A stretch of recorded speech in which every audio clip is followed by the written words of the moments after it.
Le Figaro fête ses 200 ans. Du 14 au 16 janvier, Le Figaro retracera 2 siècles d'histoire à travers une exposition exceptionnelle sous la nef du Grand Palais. Archives, images inédites, débats et émissions spéciales. Le Figaro, 200 ans de liberté. Un événement unique, gratuit et ouvert à tous. Programmes et réservations sur lefigaro.fr.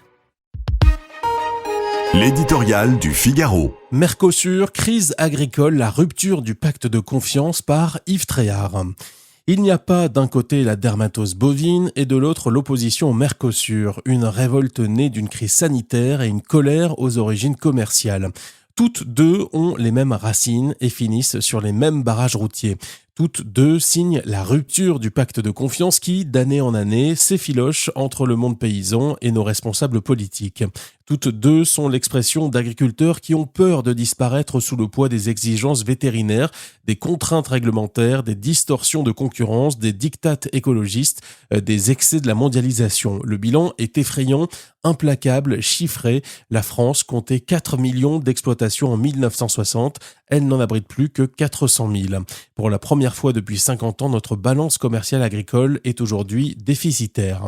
Comment, dans ces conditions, ne pas comprendre la douleur des survivants qui travaillent d'arrache-pied pour, le plus souvent, des fins de mois difficiles, le malaise de personnes à qui, d'une main, on impose l'abattage de leurs troupeaux pour lutter contre la dermatose et, de l'autre, qu'on force à accepter la concurrence de produits ne respectant pas les mêmes normes au nom d'un traité de libre-échange.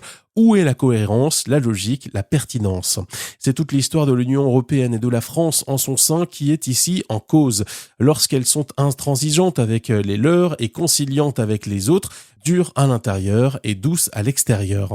C'est vrai avec l'agriculture, mais aussi avec l'industrie, comme le révèle le dernier épisode de la voiture tout électrique, l'énergie et bien d'autres secteurs.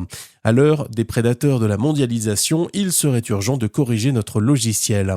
Face aux abattages systématiques, l'émotion est grande, mais les alternatives sont faibles. Face au Mercosur, l'incompréhension est immense, mais il existe encore un espoir pour éviter un passage en force de l'Union européenne. La parole de l'exécutif français est en jeu. Le Figaro fête ses 200 ans.